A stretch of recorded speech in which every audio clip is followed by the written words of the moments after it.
Order से start किया था, right? Now law and order को basically now we understand law and order is the subject of state, ठीक है? State subject है 7th schedule of the Indian constitution के under, state list के under, that is list 2 के under जो subject enumerated है वो है आपका लॉ एंड ऑर्डर। अब लॉ एंड ऑर्डर में it is the Britishers who are credited with bringing the modern system of policing in India, right? So even our incumbent police today, independence के बाद की हमारी police still has legacy of Britishers, ठीक? जो हमने देख लिया था। Now we have structural legacy, we have cultural legacy, जो same है, जो आती है कहाँ से चली? आपके Britishers से। ब्रिटिशर्स ने स्टार्ट किया था 2 सिस्टम पुलिसिंग के, they introduced 2 systems of policing. I am giving you quick recap. They introduced 2 systems of policing, one was royal Irish constabulary system and the other one was metropolitan bobby. Metropolitan bobby को साथ में क्या बोला जाता है दूसरा नाम? London metropolitan policing system. So इन्होंने 2 सिस्टम्स इसलिए बने, एक इन्होंने अपने होमलैंड सिक्योरिटी के लिए बनाया, रंगों ने अपने घर के लिए एक अलग सिस्टम बनाया जो था मेट्रोपॉलिटन बॉबी। दूसरा इन्होंने बनाया किस चीज के लिए? अपनी कॉलोनीज के लिए, जिसको हमने कहा royal Irish constabulary system. Now they were both very distinctively different from each other in terms of their functioning, in terms of their structure, in terms policing का बेसिकली काम क्या है? पुलिसिंग का असल में मकसद जो है, काम जो है, वो है to bring the fear out of the minds of people by gaining their trust. But जो आपका London royal Irish constabulary system था वो बेसिकली मिलिट्री इन नेचर था। उसका काम क्या था? To infuse fear into the minds of people. क्यों? क्योंकि स्टेट जो उस टाइम पे थी, state was not a welfare state, state was a rent extracting state. समझ आया? So finally we shifted on to, हमने आईजी सिस्टम पढ़ा, IG system of policing, then commissionerate system of policing. We understood the difference between IG system of policing and the commissionerate system of policing. Finally we shifted on to role of centre government in policing in India. Policing हम देख रहे हैं, policing basically subject है state का, मगर after independence it has been seen that central government is playing a very proactive role in policing in India. क्या ये justified है? सेंट्रल गवर्नमेंट कैसे कर सकती है? क्योंकि हमने देखा आर्टिकल 355 ऑफ इंडियन कॉन्स्टिट्यूशन क्या कहता है? It is the job of the central government to assist the state governments in time of internal disturbances के टाइम पे सेंट्रल गवर्नमेंट का काम है कि वो स्टेट गवर्नमेंट्स को असिस्ट करे। इस चीज को सेंट्रल गवर्नमेंट खुद से यूज करती आई है बहुत बार, जिसकी वजह से स्टेट्स को बहुत सारी प्रॉब्लम आई। एंट्री 7 जो लिस्ट 2, एंट्री 7 जो लिस्ट 1 की है, ठीक है, वो कहती है कि सेंट्रल गवर्नमेंट अपने ऑर्गेनाइजेशंस, पैरामिलिट्री फोर्सेस बना सकता है। 355 के अंडर वो डिप्लॉय कर सकता है, मगर वो बना सकता है, और इनको कैटर करने के लिए, ट्रेन करने के लिए वो इंस्टीट्यूशंस एस्टैब्लिश कर सकता है, जो स्टेट गवर्नमेंट, जो सेंट्रल गवर्नमेंट ने किया ना। हमारे यहाँ बहुत सारी आज पैरामिलिट्री ऑर्गेनाइजेशंस है, जैसे आपका Assam rifles, RAF, rapid action force, ITBP, inter Tibetan border police and NSG, national security guard, ठीक है।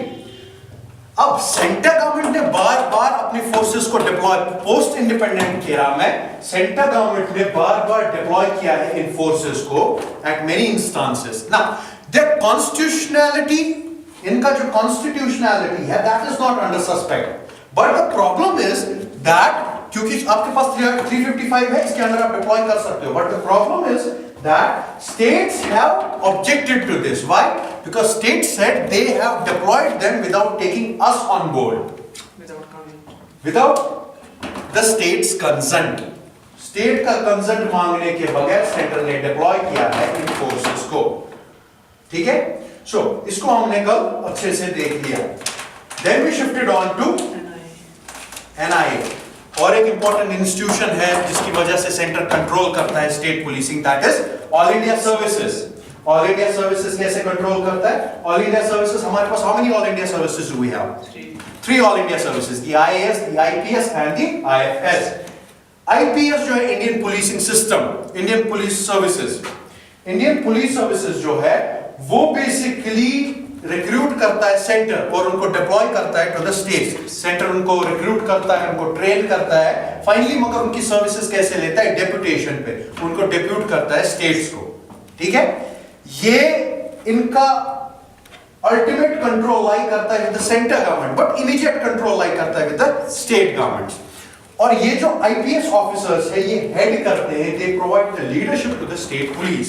ना अगर आपने कल न्यूज पढ़ी हो, कल कैबिनेट बैठी थी, द स्टेट कैबिनेट, कल स्टेट कैबिनेट बैठी थी हमारे जेएंडके की under the leadership of Mehbooba Mufti. ना हुआ क्या था, हमारा जो स्टेट पुलिस सर्विसेज है that is KPS, Kashmir police services, इनका कार्डर रिव्यू करने की बात आई थी। स्टेट पुलिस सर्विसेज का दैट इज केपीएस, हमारा कश्मीर पुलिस सर्विस, इसका कार्डर रिव्यू करने की बात उठी थी कैबिनेट में। हुआ यह है कि बीजेपी ने हंगामा मचा दिया है। हंगामा किस चीज पे मचा दिया है? कि केपीएस का कार्डर रिव्यू ना हो।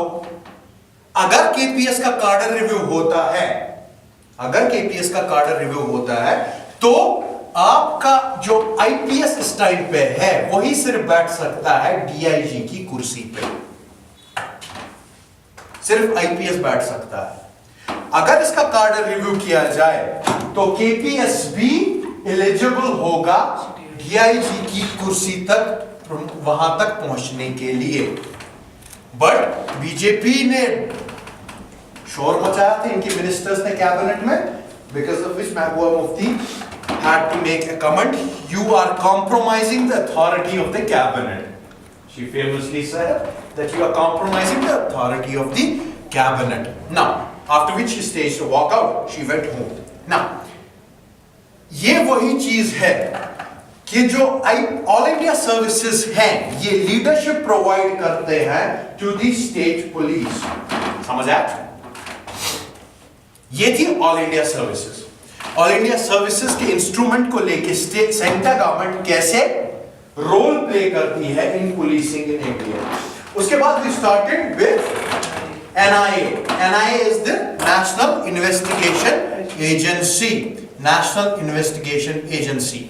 इसमें हमने कहा कि बहुत सारे कमीशंस आए। I am giving a quick recap of what all we have done.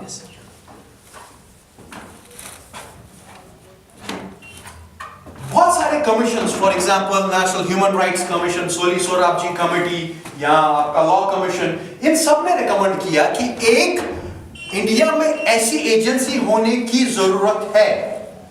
India needs an agency on the lines of the FBI of America, जो उनकी फेडरल ब्यूरो ऑफ इन्वेस्टिगेशन है, उनकी लाइंस पे इंडिया में एक agency होने की जरूरत है। ये इन सारी कमिटीज ने कहा, but no action was taken. होता यह है कि मुंबई टेरर अटैक्स होते हैं। मुंबई टेरर अटैक्स के बैकड्रॉप में 3 laws are enacted. Parliament 3 laws को एनैक्ट करता है। पहला ही unlawful activities prevention act, special courts act and national investigation agency act.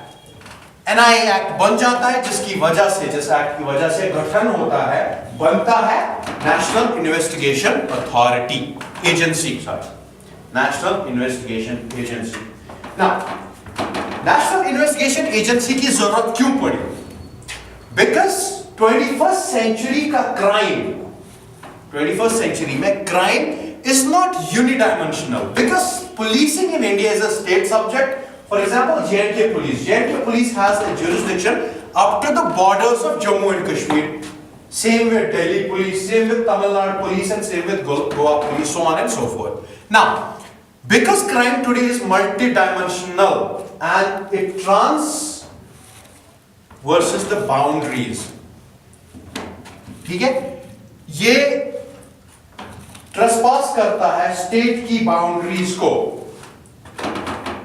For example human trafficking, for example drug trafficking, इन सब चीजों का नेचर जो है वो ट्रांसपास करता है बाउंड्रीज को। तो इस चीज में हम समझ रहे हैं कि एक ऐसी एजेंसी का होना जरूरी है जिसकी जुरिस्डिक्शन पूरे